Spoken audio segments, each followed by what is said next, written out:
Welcome to the channel. Here, we master tricky words and their pronunciations. Today, we're tackling the phrase wave-like.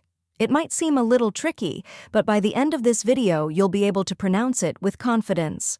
The correct pronunciation is wavelock. Let's break it down. First, we have W-A-Y-V, which sounds like the wave in wave or wavy. Then comes lahik, where like sounds like in bike or hike. Now, let's put it all together. Wave-like. Try repeating after me, wave-like. Now a little faster, wave-like. And at full speed, wave-like. Keep practicing, and soon this phrase will feel natural to you. Now that you've mastered the pronunciation, let's go over the meaning. Wave-like describes something that has the appearance or motion of waves, often used to refer to shapes, movements, or patterns that resemble the undulating motion of waves.